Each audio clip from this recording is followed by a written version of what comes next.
I'm Patrick Lancaster, and right now we are with a FPV drone team here near the Russian-Ukraine war front line. Now, this is a special drone team, part of a special battalion, the Maksim Krivonos Battalion, who is consisted of many former Ukrainian soldiers that decided to go against the Ukrainian government and army and fight against them in this war. And we're documenting their process, why they do it, and how they do it. So now we're with this Kamikaze team that puts up these drones like this one here. This is inert for now, but it launches these with an explosive underneath, has these glasses, hammers a target, whether it's a tank, a person, or any Ukrainian piece of material that's supporting Ukrainian forces. And we're going to talk to them about what the situation is, why they're here, how they got here, how they fight against Ukrainian forces, and everything in between. So please like this video, share it across all social media. Remember, we're totally independent, crowdfunded journalists. Support my work with the link on the screen or in the description. We got a lot more to go. Get as much information from as many different sources as possible.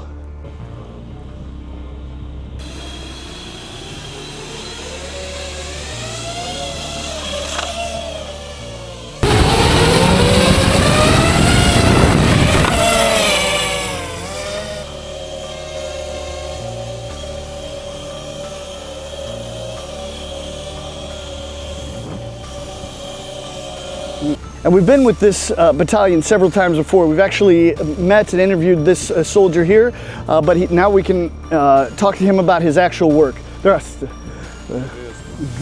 Мы уже несколько раз виделись до, но никогда как это. Можете сказать, что вы сделаете, что у вас работа здесь? Ну, что делает, так сказать, что работает. Действительно, ваш акцент очень хороший, но довольно понятный. Хорошо, спасибо. Ну, работаю. Я поверхностно, так сказать, сказал, что саму функцию выполняют. Помимо доставки боеприпасов, мы выполняем, повторюсь, еще продовольствие. Аналогично еще такие дроны имеют свойство уже в больших масштабах эвакуируют, так сказать, раненых с поля боя, воздушных, аналогично большей части практикуется на землю. Принцип управления у них один и тот же. Другой из моментов, что если оказывать кому-либо медицинскую помощь в укрытии, вытянув кого-либо из бойцов, так как непосредственно идет большая затрата медицины. И, так сказать, я же непосредственно пульт в руки беру и очки, это мы можем наблюдать картинку от первого лица, чтобы помогать. Не для того, чтобы уничтожать. Ну, большинство, так сказать, это считает эффективным. Я беру пульт и очки для того, чтобы доставить продовольствие, медикаменты. И аналогично еще бывали случаи, когда бойцы ВСУ видели дрон, так сказать, наш дрон, и следуя за дроном вступали в наш батальон. То есть именно сдавались. То есть с согласием тот именно момент, что человек, когда понимает, что это неправильно, что его бросают на убой, что человек насильственно был притянут к этому конфликту гражданской войны, он, не поддерживая мнения и приказы Киева, он понимает, что он не хочет убивать, и не зная, к кому и как обратиться за этим, он может увидеть птицу, такого, так сказать, ангела в небе, и проследовать за ней. Соответственно, грубо говоря, у нас таким образом один из бойцов так к нам в батальон и попал. То есть, опять-таки, своими действиями, так сказать, ты, когда висишь в небе, меня кто-то спрашивал, чувствуешь ли, так сказать, властелином поля боя? Нет. Если я поднимаюсь с неба, то, опять-таки, я хочу подарить человеку надежду и человек, который оказался в трудной ситуации. So это не просто как я был подумал, FPV это просто забывает солдат. У вас ровно как много вариантов работы, да? I thought that FPV, I thought FPV drones were just to, you know, destroy technic or. Он думал, что FPV дроны это просто средство уничтожения техники, бойцов и тому подобное, но исходя из твоих слов получается, что они используются в самых разных направлениях. Совершенно верно. Просто повторюсь еще раз, когда ты берешь в руки очки и пульт, ты должен прекрасно понимать, зачем ты это делаешь. Изначально у меня было понимание, когда я вступил в батальон, таким ребятам, как я, что мы не хотим действительно братоубийственной войны. То есть один из моментов, когда ты уничтожаешь технику иностранных легионеров, которые зверствуют, это да, я с этим согласен. Другой из моментов, когда ты видишь, что человек, который является не родным тебе, но и далеко не чужим, это уже другой момент. И исторически как бы это действительно братья. И мне очень больно глядеть на то, что гибнет то, что я так люблю, то, что дорого сердцу моему. Когда человека, который не хочет воевать, на ту сторону выставляют с автоматом. Я, так сказать, опять повторюсь, я давал клятву еще в 2019 году защищать, но не убивать. И клятву давал народу, а не власти. Потому что первым, так сказать, если я не ошибаюсь, властью является, который избирает, это народ. И самое основное, так сказать, президент, представители Госдумы, это являются представителями народа. Так сказать, немного политических моментов. То есть я остался верным своей мысли, своей цели и своему зову сердца. Я и шел защитником, и я, продолжая держать уже в руках на данный момент пульт и очки, я стараюсь делать благие дела. То есть убивать, так сказать, это тоже действительно, ты должен понимать, зачем ты это делаешь и кого ты убиваешь. Как-то так. И вы был украинский солдат, да? Нет, украинским солдатам я не убивал. Нет, вы был. Да, я бывший военнослужащий. Ну, если более корректно сформулировать, я был в подразделениях в ВСУ, но я до сей день остаюсь военнослужащим украинской армии, только который вместе с батальоном выступили в качестве противоречия киевскому режиму. Это на данный момент все здесь являются военнослужащими украинской армии. Только те, которые решили, так сказать, показать, что они не согласны с мнением Киева и с его приказами.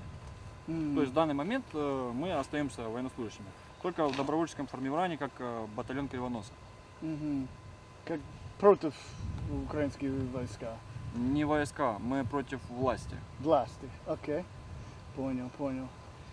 Войска, которые напротив нас стоят, и на интернет-площадках, которые мы стараемся и медийно работать, но и очень хорошо, так сказать, нас увидели на поле боя, что мы не насильственно, так сказать, это самое штурмуем, что мы так аналогично из нюансов, когда подразделения смежные, они предлагают сдаться в плен, что нету задачи уничтожить, истребить.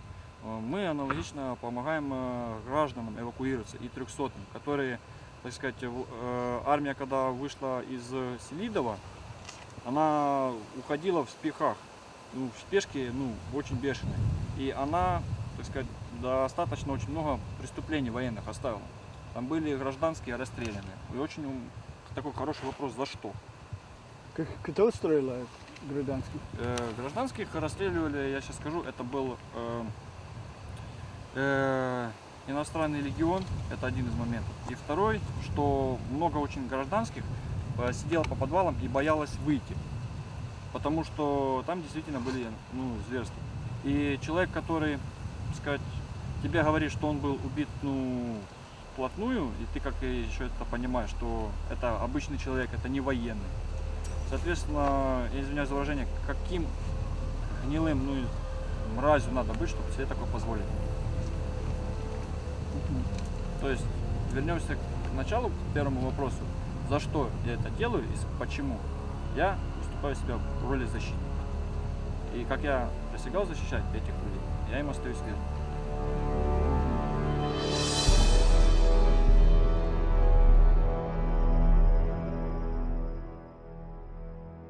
And now we're going to see how they train to actually shoot down a drone, how that process would work.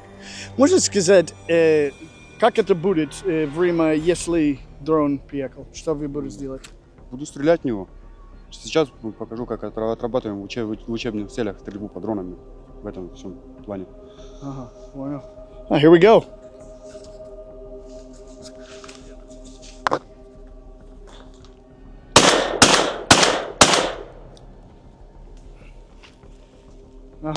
Okay. So, good enough.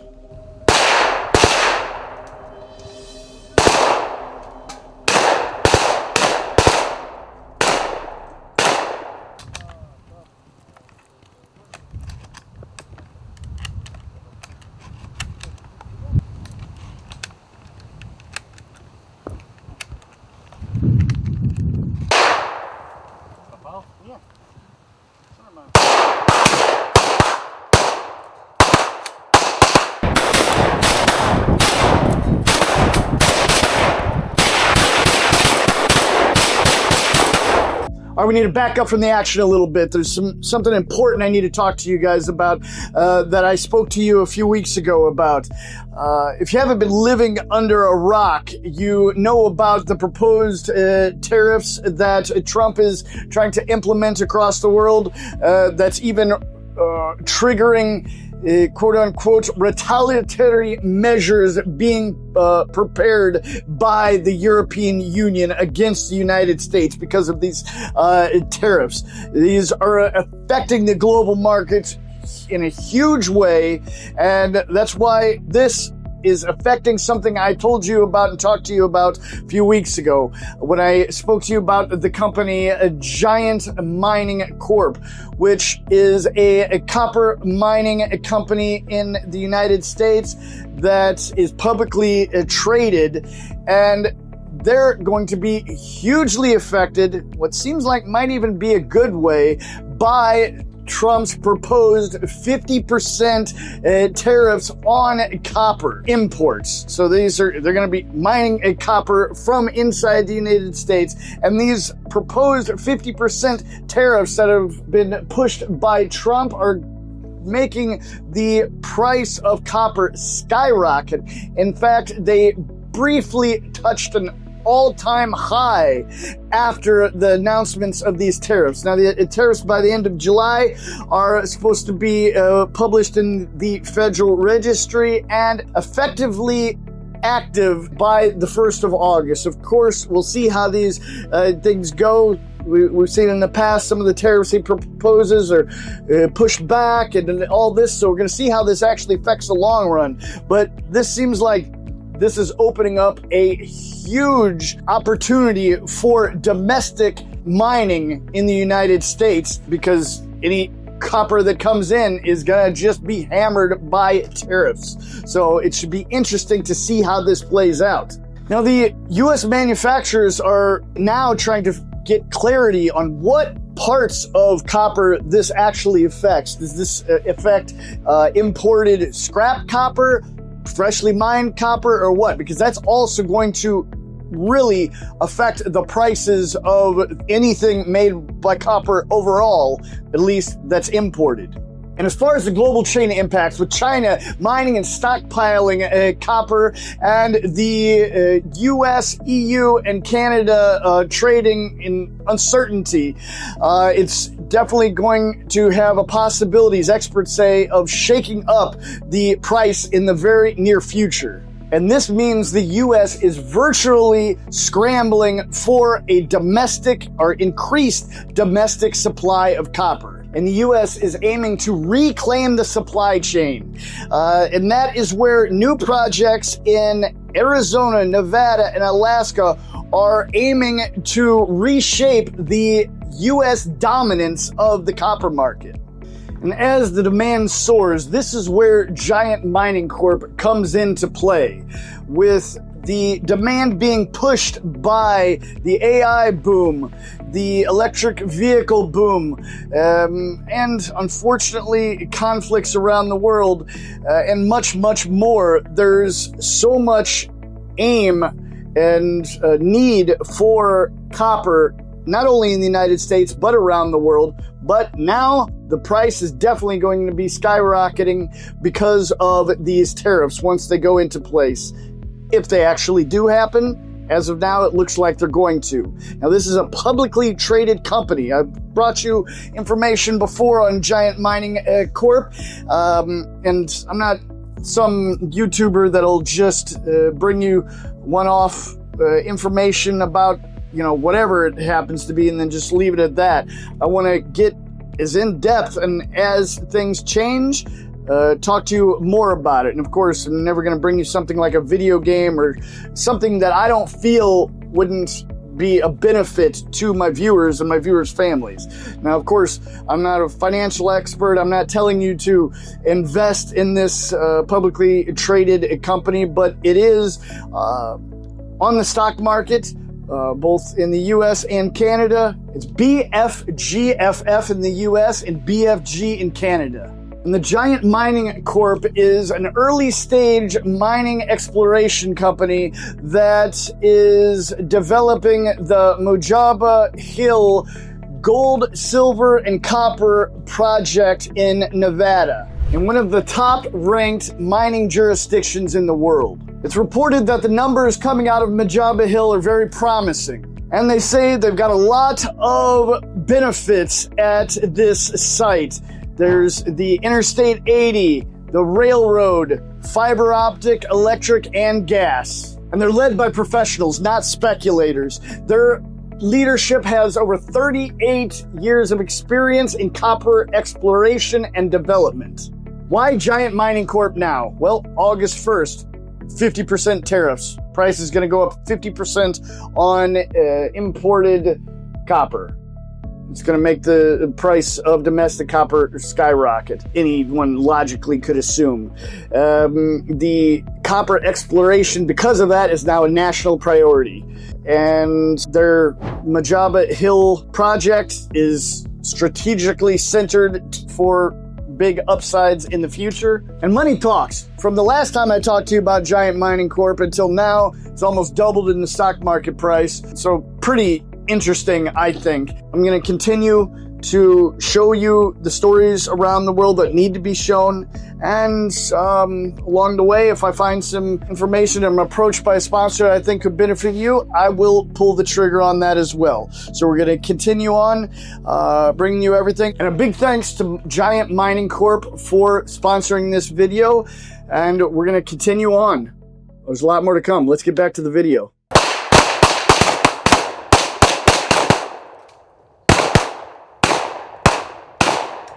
Да, также у нас мы боремся и с дронами противника также. Мы специально разработали, это разработка нашего технаря, он сам ее разработал, да, это RER установка, это чисто сделано под мавики, под частоту 24,5,8.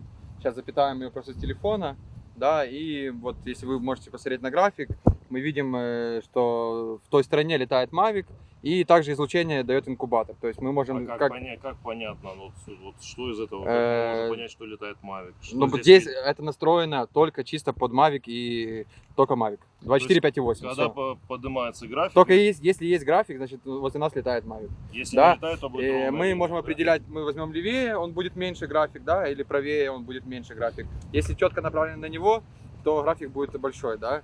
И, естественно, мы сделали сами вот такую трубочку, там 12-й калибр, работа на электроспичке, то есть как бы это все в совокупности выглядит вот так.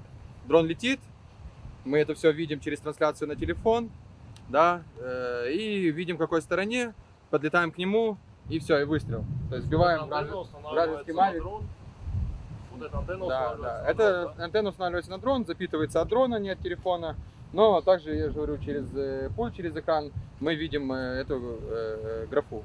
И, естественно, мы, когда находим Mavic или ПВР противника, Mavic мы сбиваем, на ПВР противника наводим артиллерию уже. Ну, или сбиваем FPV-дронами. А что заряжено в этой трубке? 12-й калибр. Просто сетка. Ну, там сетка.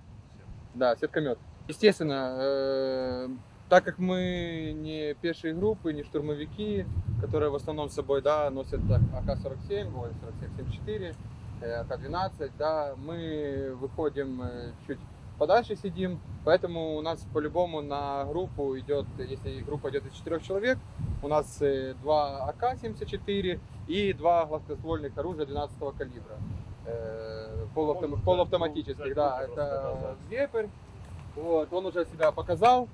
Мы ехали на баге, и, получается, мы услышали стрельбу пехотеев, получается, мы едем на баге, ну, сверху, и услышали стрельбу пехотеев, мы, честно, останавливаемся, подъезжаем к полке и наблюдаем, что на нас уже пикирует FPV-дрон, и стрелок на ходу уже выпрыгнул, я даже этого не заметил, он на ходу выпрыгнул, получается, упал на спину и отстрелял этот FPV-дрон, то есть сбил его, и мы сели дальше в баги и поехали. Так бы, если бы не гладкоствольно, и стрелял он тоже сеткометом, если бы не это оружие, то, наверное, мы с вами уже бы не разговаривали бы.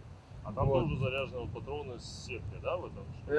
Здесь и картечь, и сетка, все через один патрон заряжается. Мы все это тестим на полигоне, какой разлет, на какой дистанции мы можем стрелять. И, естественно, потом поражаем уже это все на ЛБС. Да, так же самое мы, когда сидим в блиндаже, к примеру, у нас тоже есть РР, радиоэлектронная разведка. Если мы сидим в блиндаже и видим, что возле нас начинает кружить какой-то FPV и так далее и тому подобное, то один выходит с ружьем и сбивает его, чтобы оно нас не поразило. Можно покажи мне, что это? Ну, это самая дешевая ПВХ-труба. И, ну, ничего такого. Электроспичка тоже стоит копейки. И 12-й калибр сетка. Все. Это все сами делаем, паяем, сверлим дырочки для отвода пороховых газов. Вот здесь засверливаемся, прямо в патрон засверливаемся в порох, вставляем электроспичку, подключаем вот такой релюшки, получается, она подает питание вот здесь, через нее с батки подается питание на электроспичку. И порох, естественно, детонирует и сетка вылетает. Это сетка только за дрон или за человек тоже можно? Ну, она более эффективная против дронов. Ага. Ну, против человека, ну, я не вижу смысла ее даже использовать. Может попробуй, Не, она бьет очень больно. Ну, я думаю, эффективно ее использовать против дронов, так как дроны наносят более беспокойство. Это что? Это управление, антенна управления. Антенна. Да. Ага. Ну, без нее, естественно, мы не сможем управлять дроном на дистанции от себя. И как далеко это можно улетать? Как далеко? Да. По-разному, 8-10 км. Ага. Слушай, скажи, пожалуйста, вот в ружье там же заряжены патроны с сетки. Они прозрачные у вас или нет? То есть, ну, можно, грубо говоря, достать патрон, показать там, я не знаю, вот этот патрон там с сетки. Ну, сетки только здесь заряжены, я ее уже отсюда, естественно, не достану. А там нету А сетки? сетка у меня с собой сегодня нету. Ну ладно. Можно показать просто обычный патрон, который у нас есть. Ну, интересно было Можно бы посмотреть. еще вопрос? Да? Вы откуда? Житомир, Украина. Ага. И можно сказать, почему вы здесь? Почему здесь? Да. Ну, во-первых, что я вот, ну, так же, как и все мои товарищи, воевал на стороне ВСУ. Ну, как воевал, это не добровольно, естественно, было. Вот. Оказался на стороне ВСУ, я уже и до того, как начал служить там, я понимал это все, что происходит. Вот, когда попал, я это все даже увидел, не то, что уже понимал. Вот, я это все увидел, и вот, естественно, с помощью, уже можно сказать, товарищей из Российской Федерации попал на эту сторону. Вот, они сказали, что вот есть, существует такой вот отряд. Я говорю, ну а что он делает, какие его действия? Он говорит, что вот, ну, там чисто с украинцев сформированный, получается, батальон, который ведет борьбу с режимом Зеленского. Я вот, ну, это не принудительно, это все добровольно. Дали время подумать, хочешь, не хочешь. Я принял себе решение, что это будет очень даже правильно. То есть, если я так принял, и еще так много людей думают, я думаю, что эта война, ну, побыстрее закончится. И что будет дальше за вы? Что с вами будет дальше? Ну, что дальше планируете делать? Что дальше? Да. После окончания войны? Да. Ну, во-первых, нужно дождаться окончания войны. Надеюсь, что дождемся. Ну, а вы думал, можно обратно дома? Ну, хотелось бы, конечно, обратно домой, но я думаю, что это не получится. Мне, в принципе, здесь уже хорошо. Да. И за суд чисти. Вы свободный человек сейчас, не плен? Нет, свободный. Как точно, да? Свободный человек, я не пленный. Понял. Ну, по крайней мере, мне начальство так и говорит, ты не пленный, ты свободный. То есть, И say, как это они здесь? вот делают все для того, чтобы мы чувствовали себя свободными, а не пленными. Ну, если я буду пленным, но я не хочу, так знаете, как-то общаться или еще что-то. So, можно, is it possible to say you guys are like drone hunters? Можно ли сказать о том, что вы являетесь командой охотников за дронами? Ну, в некотором роде даже да, можно сказать. Интересно, первый раз я вижу. Ну, охотимся, мы постоянно контролем. Есть одно предложение, которое там люди, которые сидят намного ближе к ЛБСу, вот, они постоянно передают какую-то информацию, что вот над нами там Баба-Яга пролетела, либо крыло, либо FPV дрон, либо Мавик пролетел. Естественно, и всю эту информацию мы быстро перевариваем, смотрим координаты, И если это где-то вот уже мы можем туда дотянуться до этого дрона, мы, естественно, взлетаем и летим туда. Это возможно вижу эта работа? Можно ли увидеть, как работает этот дрон? Это, конечно. Да? Конечно. О, отлично. Сейчас сделаем. They're going to launch this FPV drone here, and a Kamikaze drone with a grenade on the bottom, and then they're going to be launching the drone hunter and knocking it out of the sky with a net.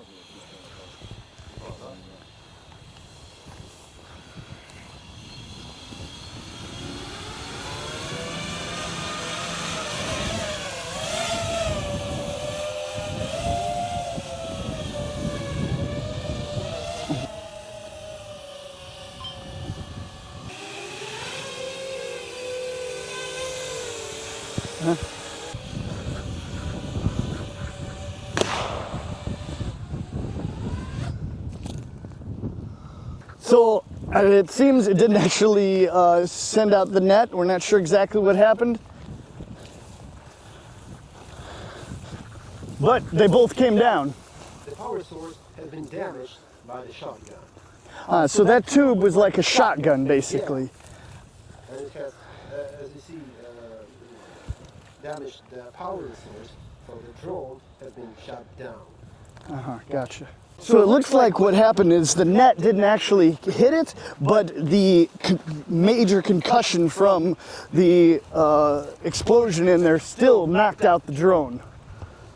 All right, now they are preparing another one. So we're replacing the power, the damaged power source, and we're trying another. Say again? We're replacing the damaged power source and running another route. And here they're putting on another tube. Это сетка, да? Ага. Что произошло первое?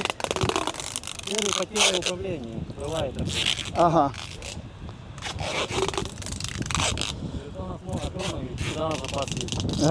Понял. Now they're going to launch this FPV drone and knock it out of the sky with the drone hunter.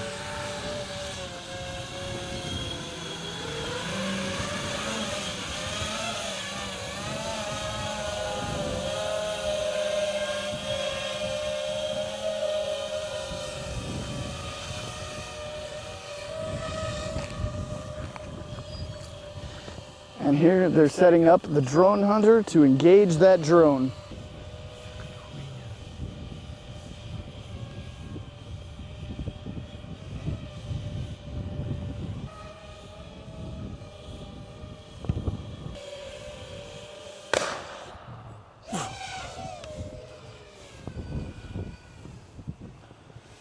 So we're searching for the down drone right now. It seemed like it worked. All the grass is a little hard to find. But yeah, it seemed like it was a good hit the second time. Interesting to see the drone hunters in action. If you like this report today, comment below what you think of it, or if you dislike it. Let me know what you think. Get a lot more to come. A lot here on the front line. And comment what else you want to see, what I'm doing wrong, what I'm doing right. Remember, I don't have all the answers. I don't have all the information. Don't just watch my reports. Watch as many reports as you can from as many different sources as you can. But don't forget to watch mine, because the information I give you, you're not going to get anywhere else, because no one else wants you to see this information. They try to hide this information. So let's show the world together. Please like, share, subscribe, and help fund my work. Funded by you with your donations. Please click the link on the screen or in the description. Also, most importantly, go subscribe to my free blog on Substack. Got so much more to come. Let's stick together, show the world together. Let's get some more information. We're out. All right, we found it. What this? I just found it here. Not gonna touch it, but it was downed.